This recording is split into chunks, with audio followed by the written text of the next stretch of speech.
उधर गुरुग्राम में आज सुबह से हो रही बारिश ने पूरे शहर का ये हाल कर दिया कि सड़क पर दरिया है और कॉलोनियों में तालाब। हाईवे हो या सर्विस लेन, सब एक जैसे डूबे हुए हैं।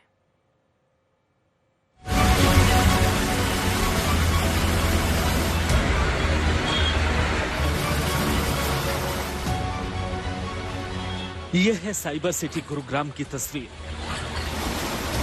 सड़कों पर दूर दूर तक जल जमाव, कहीं नदी तो कहीं तालाब जैसा मंजर, कहीं फंस गई गाड़ी तो कहीं रेंगता दिखा ट्रैफिक। रविवार की सुबह से गुरुग्राम के ज्यादातर इलाकों में बारिश हो रही है। कुछ ही घंटे की बारिश में शहर की तस्वीर बदलने लगी। सड़क पर गाड़ियां तो दिख रही थी, लेकिन सड़क पानी में गुम हो चुकी थी। राहत बस इतनी थी कि रविवार को छुट्टी का दिन था, इसलिए ट्रैफिक जाम की समस्या कम नजर आई। साइबर सिटी में सुबह से मूसलाधार बारिश के चलते शहर के कई इलाकों में भारी जलभराव की स्थिति देखी जा रही है। मैं इस वक्त द्वारका एक्सप्रेसवे से सटे इलाकों में मौजूद हूं, जहां की तस्वीरें आपको हैरान और परेशान जरूर कर देने वाली हैं। ये देखिए, ये इलाका बसई से और झज्जर की तरफ जाता है, बसई से सुल्तानपुर लेक की तरफ जाता है, या फिर ये इलाका बसई से कुंडली मानेसर पलवल एक्सप्रेसवे की तरफ जाता है।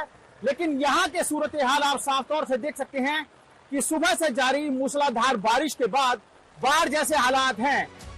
आसपास ऊंची ऊंची इमारतें, बड़ी बड़ी कंपनियों के दफ्तर, पौष इलाकों का हाल भी बदहाल नजर आया। कई जगहों पर पानी निकालने के लिए मोटर की व्यवस्था की गई थी, लेकिन मूसलाधार बारिश के आगे सारी कोशिशें नाकाम साबित हो रही थी। इस बार मॉनसून से पहले यह दावा किया गया था कि जल जमाव की समस्या से निपटने के लिए सारे उपाय कर लिए गए हैं, लेकिन बारिश होते ही दावों की सच्चाई गुरुग्राम की सड़कों पर उतर आई।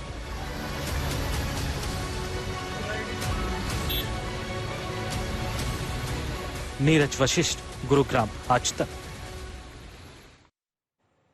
हिमाचल में आज जबरदस्त बारिश हो रही है। मौसम विभाग ने 24 घंटे के लिए ऑरेंज अलर्ट जारी किया। बारिश की वजह से शिमला में घना कोहरा है। उधर सोलन और कांगड़ा में लैंडस्लाइड की वजह से सड़कें बंद है। सिरमौर में तो बारिश के बाद नदी में इतना उफान है कि लहरों की चपेट में मंदिर भी आ गए।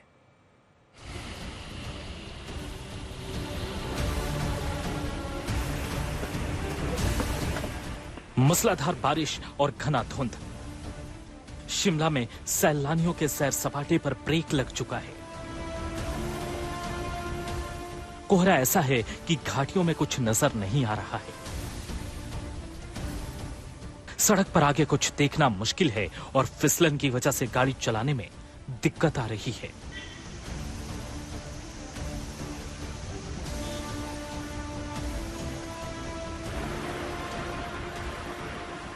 बारिश की वजह से हिमाचल में नदियों का जलस्तर भी लगातार बढ़ रहा है। सिरमौर की तस्वीरें देखिए। मारकंडा नदी में पानी का बहाव इतना तेज हो गया है कि देखते देखते नदी किनारे स्थित हनुमान मंदिर भी इसकी चपेट में आ गया। प्रशासन ने नदी किनारे रहने वाले लोगों को भी अलर्ट किया है। मूसलाधार बारिश के कारण पहाड़ों पर लैंडस्लाइड की घटनाएं भी बढ़ जाती हैं। शिमला के रास्ते में आने वाले सोलन के पास पत्थरों का मलबा सड़कों को जाम कर रहा है। कालका शिमला नेशनल हाईवे 5 पर सोलन में जगह जगह पहाड़ दरक रहे हैं। बड़ी बड़ी चट्टानें, पत्थर, मलबा और पेड़ सड़क पर आ गिरे हैं। हादसे की आशंका को देखते हुए इस हाईवे को फिलहाल बंद कर दिया गया है।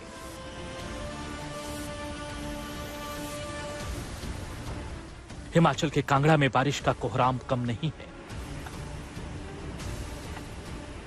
भारी बारिश की वजह से यहां भी कई जगहों पर लैंडस्लाइड हुई है। भारी बारिश की वजह से रेस्क्यू टीम को भी मौके पर पहुंचने में देर हो रही है। यहां लोग खुद ही रास्ता बनाने की कोशिश कर रहे हैं। हिमाचल में जगह जगह ऐसे हालात हैं। लैंडस्लाइड की वजह से 288 स्टेट रोड बंद हैं और 5 नेशनल हाईवे का कनेक्शन कट चुका है। मौसम विभाग की तरफ से हिमाचल में 24 घंटे के लिए ऑरेंज अलर्ट जारी किया गया है।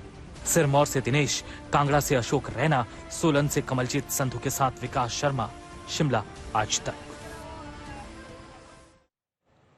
राजस्थान में कुछ दिनों के ब्रेक के बाद बारिश का सिलसिला फिर से शुरू हो गया है। कोटा, बूंदी, करौली, गंगानगर में तेज बरसात के बाद भारी जल जमाव है। लोगों की शिकायत वही है कि काश जल निकासी की अच्छी व्यवस्था होती।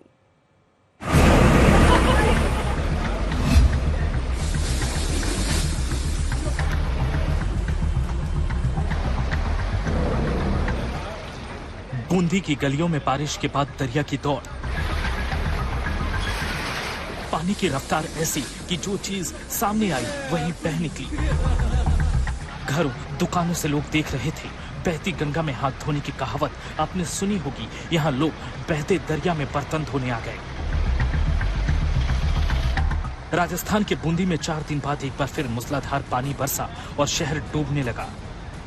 बूंदी में जैत सागर झील और नवल सागर झील लबालब हो गई। बारिश के बीच रामेश्वर महादेव स्थित झरना में भी जान आ गई। यहाँ देखिए, बूंदी के अकोदा पुलिया में इतना पानी एक साथ आ गया कि गाड़ियों का गुजरना मुश्किल था। और ये है राजस्थान का गंगापुर। यहाँ लगातार बारिश की वजह से सड़क, कॉलोनी, गली मोहल्ले सब पानी पानी हैं। घुटने तक पानी में लोग आना जाना कर रहे हैं।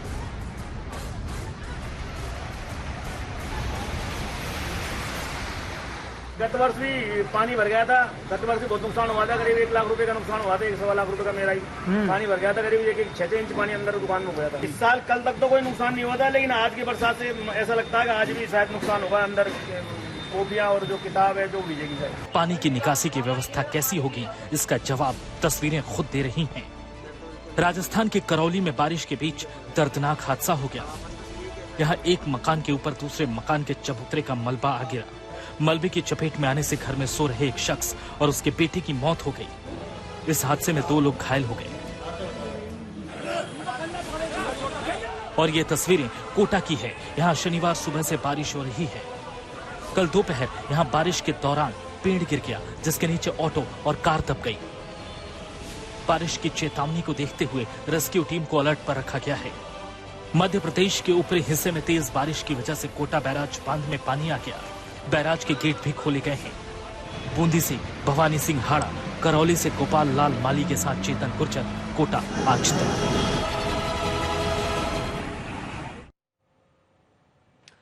उत्तर प्रदेश से आगे बिहार में भी गंगा नदी का जलस्तर बढ़ रहा है। पटना में गंगा खतरे के निशान से ऊपर है। हमारे संवाददाता आदित्य वैभव की ये रिपोर्ट। बिहार और आसपास के इलाकों में रुक रुक कर हो रही लगातार बारिश के बाद तमाम नदियों का जलस्तर बढ़ता जा रहा है। आपको सीधी तस्वीरें दिखा रहे हैं हम पटना के कृष्णा घाट से, जहां करीब करीब जो नदी का पानी है ये पूरी तरह से घाट के ऊपर आ चुका है। आप देख सकते हैं कि किस तरह से स्थानीय नागरिक वहां पर कमर भर पानी में डूबकर जा रहे हैं। और आपको सबसे बड़ी बात ये भी दिखाएं कि सामने जो तस्वीर है उसमें एक नाव दिख रही है और उसके बगल में जो कंक्रीट के स्ट्रक्चर्स हैं वो बैठने के लिए वहां इंतजाम बनाया गया था और वो सब कुछ अब डूब चुका है।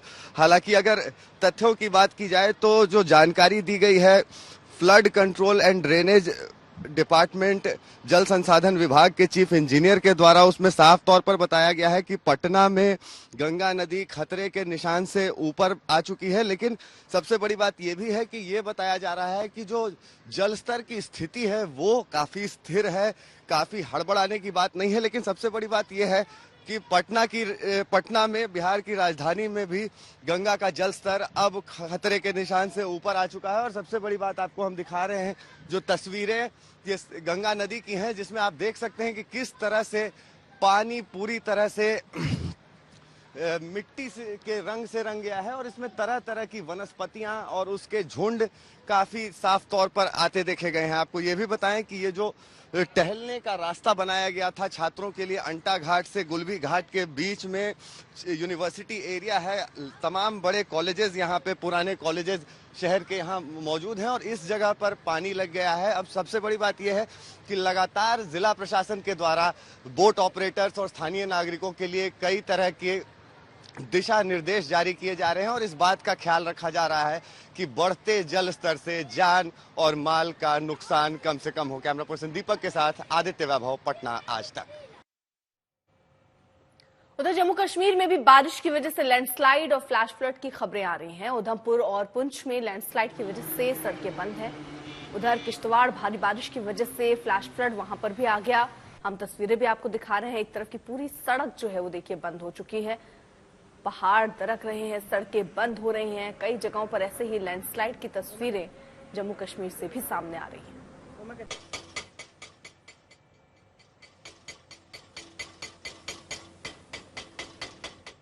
उधर कोलकाता में डॉक्टर से दरिंदगी के मामले में अब उबाल है। हर तरफ गुस्सा है। ट्रेनी डॉक्टर के साथ वहशी दरिंदों ने वो किया जिसे सुनकर कोई भी सन्न हो जाए। एक लेडी डॉक्टर के साथ पहले रेप किया गया, फिर उसे मौत के घाट उतार दिया गया। सड़कों पर डॉक्टरों से लेकर आम आदमी तक प्रदर्शन कर रहे हैं। यहां पर मुख्य आरोपी से हिरासत में लगातार पूछताछ भी हो रही है।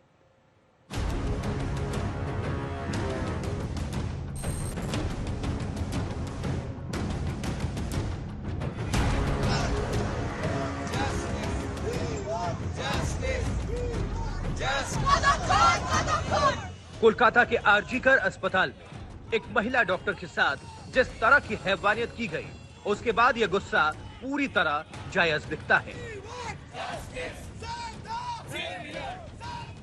कोलकाता से लेकर हल्दिया तक प्रदर्शन हो रहे हैं। डॉक्टर से लेकर आम आदमी तक गुस्से में है। सियासी पार्टियां सवाल कर रही हैं। कैंडल मार्च निकाला जा रहा है। The demand is justice to what the crime has happened, and the second demand is we need security to do any duty in our hospital premises. देखिए, हम यही अपील करेंगे कि जो पूरा मामला है वो ट्रांसपेरेंटली सामने लिया जाए। सबको बिठा के, सब डिपार्टमेंट के एचओडीज को, सब स्टूडेंट्स को, सब सीनियर रेजिडेंट को बिठा के एक साथ ये बयान किया जाए कि क्या हो रहा है, क्या डिसिप्लिनरी एक्शन लिया जा रहा है। पुलिस दावा कर रही है कि जिसने भी ये गुनाह किया है उसको सबसे सख्त सजा जो होती है वो दिलाई जाएगी। For us, he is a criminal of the highest order, and we would see to it that he gets the highest punishment. And it is just the beginning of the investigation. यदि और कुछ থাকে, obviously we are collecting more and more evidence, we are examining more people. जांच तेजी से आगे बढ़ रही है। दिलचस्प ये है कि कैसे इस केस का आरोपी संजय रॉय पकड़ा गया। पुलिस को मौके पर एक ब्लूटूथ डिवाइस मिला। पुलिस ने सारे संदिग्धों की लिस्ट बनाई, सीसीटीवी की पड़ताल की गई। संजय रॉय अस्पताल के सेमिनार हॉल के पास मंडराता हुआ दिखा था, जहां डॉक्टर का कत्ल हुआ था। पुलिस का फोन गया तो संजय जांच में मदद के लिए पहुंच गया। पुलिस पहले ही सारे संदिग्धों के फोन जब्त कर चुकी थी। मौके पर मिले ब्लूटूथ को चालू किया गया तो वो संजय रॉय के फोन से कनेक्ट हो गया। कड़ाई से पूछताछ करने पर उसने गुनाह कबूल कर लिया। संजय रॉय को पुलिस हिरासत में भेजा गया है, लेकिन जिस तरीके से मेडिकल कॉलेज के अंदर यह घटना हुई उससे सुरक्षा और प्रशासन पर गंभीर सवाल उठते हैं। कोलकाता से सूर्याग्नि रॉय के साथ ब्यूरो रिपोर्ट, आज तक। और टीएमसी और बीजेपी के बीच इस मामले को लेकर जुबानी जंग हो रही है। हम चाहते हैं कि इसका इन्वेस्टिगेशन हो, पूरी तह तक पुलिस पहुंचे और पुलिस पहुंच के जो एक्चुअल में अपराधी है, एक तो हमें लगता है कि पुलिस से नहीं होगा, क्योंकि शुरू से पुलिस दो तरह की बातें कर रही है। पहले पुलिस ने बताया कि यहाँ पे ये जो घटना घटी है ये आत्महत्या है। बाद में पुलिस बोल रही है कि नहीं, आत्महत्या नहीं, मर्डर है। तो पुलिस का स्टैंड जो है वो स्टेबल स्टैंड नहीं है। तो मुझे लगता है इसका सीबीआई जांच होनी चाहिए। मुख्यमंत्री जी को चाहिए होम मिनिस्ट्री को लिखना कि आप सीबीआई जांच दीजिए और सीबीआई जांच होना चाहिए। जिस तरीके से उनको ब्रूटली मर्डर किया गया है, उसको रेप किया गया है, इसको समाज का हर कोने से इसके खिलाफ प्रतिवाद आया है, इसको कंडेम किया है। हमारा चीफ मिनिस्टर ममता बनर्जी खुद इनिशिएटिव ली है। वो फैमिली मेंबर का साथ बात किया है और पुलिस वालों को बोला है कि फास्ट ट्रैक कोर्ट में जल्दी इसके इन्वेस्टिगेशन खत्म करें। ऑलरेडी एक अरेस्ट हुआ है, पीएम रिपोर्ट आया है, इसके ऊपर इन्वेस्टिगेशन और भी स्पीड अप हुआ है। एक भी आदमी को छोड़ा नहीं जाएगा और इसके खिलाफ स्ट्रिंजेंट एक्शन लिया जाएगा। ममता बनर्जी इसको देख रहा है, लेकिन बीजेपी इसको लेके वल्चर पॉलिटिक्स करने में रास्ते में उतरा है।